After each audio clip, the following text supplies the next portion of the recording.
Do I have to presume that you're the rock girl, you know? You're gonna be the rebel one? What do you want, Warner? Governor Zadi's looking for you. You're missing the ceremony. Oh, that was today.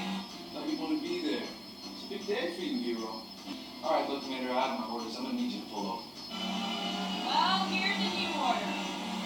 Nope. Get lost.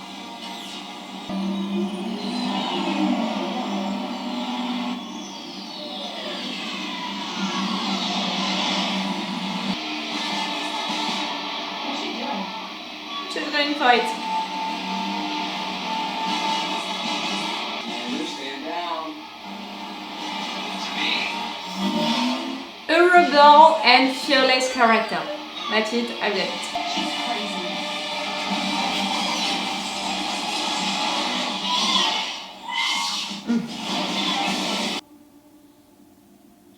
It was a cool scene. A little like a cartoon scene, but a cool one. Aww. What you show you? I want one.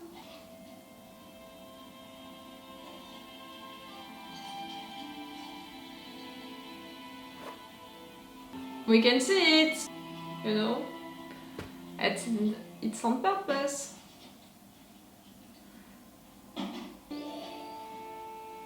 Hey, Sabine. Sorry for disappearing on you. As a Jedi, sometimes you have to make the decision no one else can.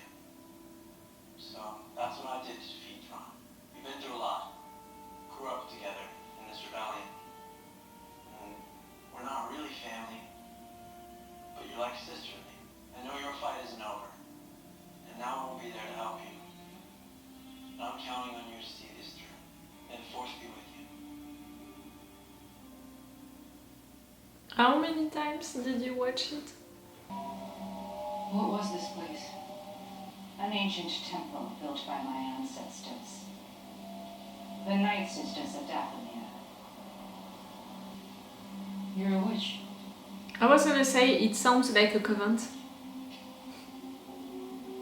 A survivor. There's not much left back there. And the Jedi has the map. But it was vaporized. She has it. What has she done so lucky? Luck has nothing to do with it. Fate has decided our next move. Okay, you believe in destinies. Send this one to the planet Mathal. This one? Has a lack of respect and consideration. Ahsoka Tano's former apprentice is on Mathal. You're looking for Sabine Wren. Ah! I didn't know that, but see, with the beginning of this episode, I knew that we would have an apprentice situation with Ahsoka. I didn't know that Sabine was a former apprentice of her. You missed the ceremony. Mm-hmm. Was that yesterday? We missed Sabine. Everyone was there. Not everyone. Greetings, Sabine Wren. Well then. I'll be on the ship.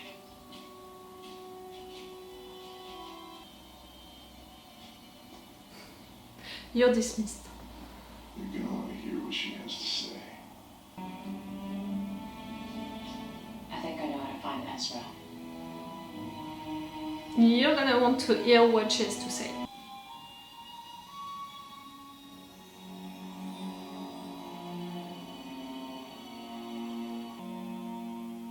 Your place? You really think Ezra's still out there? Nothing is certain. However, our enemy is actively seeking Thrawn, which is what led me to the map. Don't you ever get tired of moving from one place to another? I go where I'm needed. As a Jedi. Not always. You never make things easy. Resentment right there. You never made things easy for me, Master. Can I take this? Where are you going? Somewhere I can think more clearly. This isn't just about finding Ezra. It's about preventing another war. It can be dangerous. The map stays here. Okay.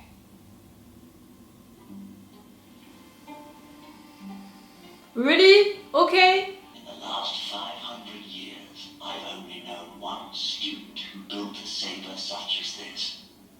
Balon Skull. Okay, so you have him, but you don't have the girl. Master and Apprentice. That would be my assumption. I knew you would leave with the map.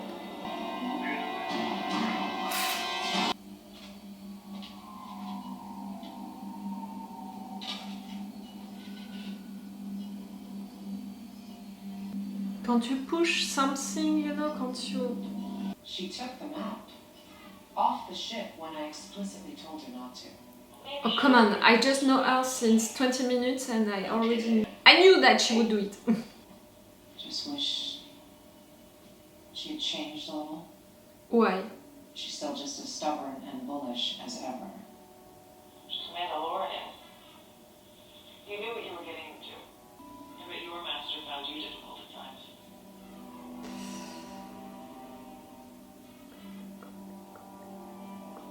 Anakin never got to finish my training. Before the end of the Clone Wars, I walked away from him. And the Jedi. Just like I walked away from Sabine.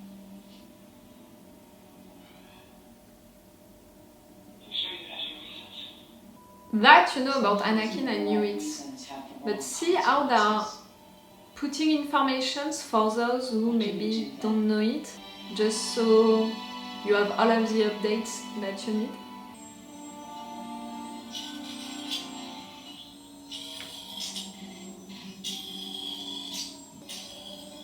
Like for having it, you have to... Okay.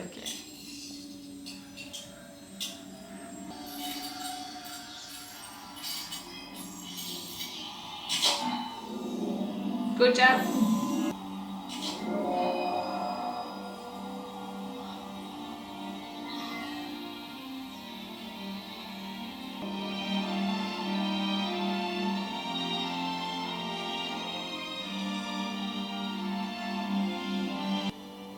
Think I'm going on a trip?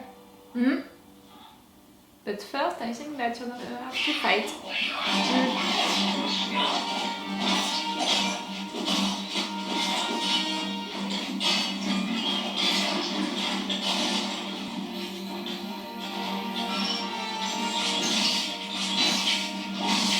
They're taking the map, they're destroying everything, but you know where to find the thing. You're gonna go on a tree. We need backup now!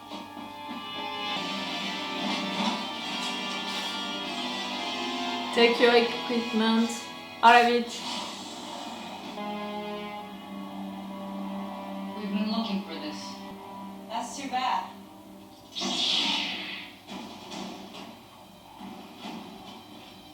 Ooh, for what we know of the girl, she's gonna want to fight. Maybe it's the first time you know that she can fight another Jedi.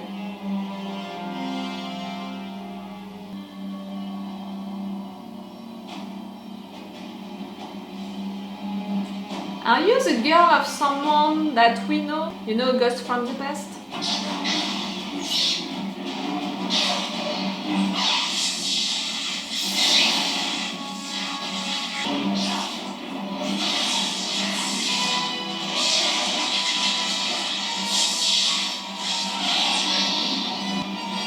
It's a good fight, but we can see that they are apprentice.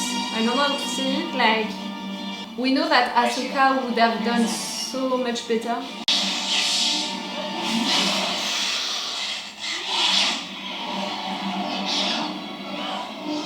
What? Girl, I just know you since the beginning of this episode and I already appreciated you, but they can't kill you at the end of the first episode.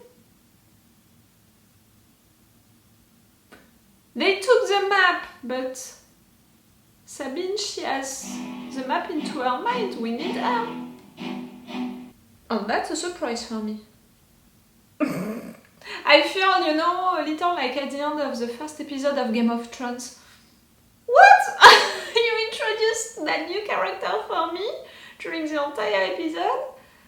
I got attached to that character and... What? She can't die. But right there, really, we saw it, like... But she can't die. Not only because they took that entire time, you know, to present her, to really make things around her, not only to present her character, her mood, her attitude, her qualities and defaults, but to present also all of her past, you know, to remind that to the ones of you who already watched Rebels, Clone Wars, all of that, but also for people like me who watched all of the movies, but not all of the shows, to put information so people like me, they can connect things and they can understand no matter what. And I understood through that the importance of that person, Ezra, for her, and the fact that she wants her revenge, she wants to find him back, she wants stuff, you know, like it's haunting her.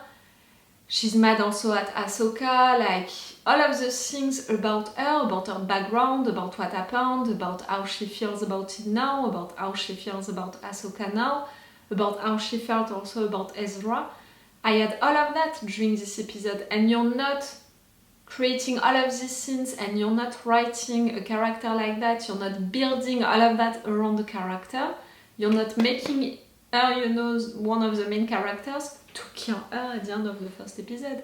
And even more because for the narrative arcs, for the stories that we're gonna have, I understood, you know, that for sure they would lose the map, but the fact is that our girl, she found the solution, she knows where to go, so we did her. For sure she's gonna go on that trip with Ahsoka, they're gonna go back as a team. At first it's gonna be complicated, but at some point they're gonna be a real team, they're gonna work well together, and maybe at the end she's gonna be our apprentice again. Like, they really put a lot of things into this episode to present the characters, to present the situation, to remind stuff about their backgrounds for the viewers who already know, but also for the new viewers. They did it great, you know, they didn't push it too much. And they also introduced the narrative arcs, the stories that we're gonna have during this season. And clearly we have the map situation, finding throne, you know, all of that research. We have also the situation with these two Jedis, you know, around who are doing the same stuff and they can be good adversaries for you. We have all of the situation with Ahsoka and Sabine, their relationship. It was your apprentice, she's mad at you now, you feel like you run away, like you did also with Anakin, like all of that situation, it's narrative arcs that they introduced during that first episode. And it was cool, it was well done. I wouldn't say that it was subtle, because clearly we can have everything, like it's not really hard to analyze all of that, but it's subtle in the sense that for some Star Wars shows, it's not made in that way, you know, and it's more pushed right there. It's really well done. What I truly appreciate about this first episode is the fact that it's really promising about how they're gonna treat the story and chronologically, you know, how they're gonna treat that show. The fact that this first scene was made like that with a musical theme, which is a reminder of the old movies, with that ship, with these costumes, with describing stuff like that, just, you know, the opening scene, meaning the opening screen being like that, it's such big reminders, you know, big marks about the old movies, that it's really to say that this show is gonna pay attention to respect the chronology, to not do things which are not going with the chronology, you know, like they're gonna respect that, they're gonna pay attention to that. It's cool.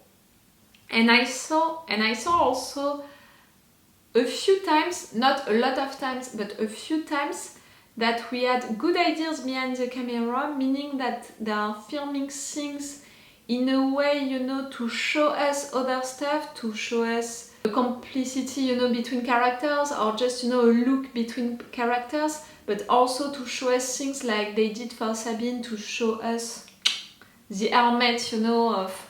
You know, the Mandalorian thing, it was a good way to do it without really doing it, like... It's also not a joke, but a game for the viewers. Are you really paying attention to stuff?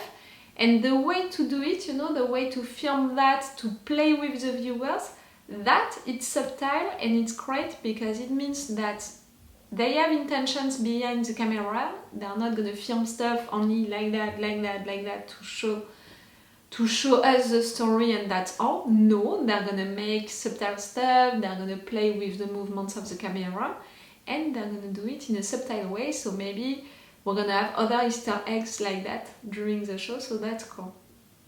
What I think also about the mood of the show, what I said about the old movies vibes, but also, like right there during this episode, we had several laser fights. I think that it's gonna be really something about this show.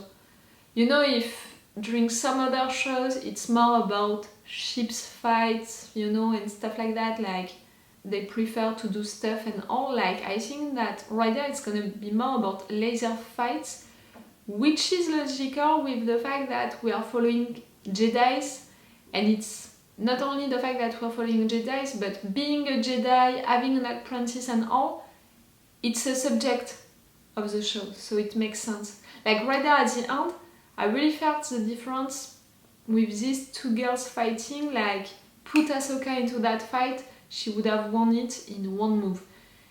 The fact is that right there they were fighting well, but Sabine was behind, clearly, meaning that it has been a long time that she didn't train, and also they were great, but they could be better, and it's showing the fact that they are apprentices. It's cool, you know, see, it's little things like that which are making me think that this show is well written, they thought of a lot of things and they have... It's promising, you know, for the rest of this show, it's promising. I really appreciated that first episode. I was really interested by it. It was a lot of information for me to process because I didn't have this information from Rebels and Clone Wars. So I was not excited, you know, hyped by it like maybe the hardcore fans they were. But it was really a good one, and for me it's really a promising one for how it was written, filmed, the intentions.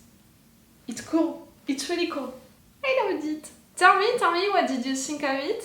Did you see all of what I just mentioned? And did you see other stuff?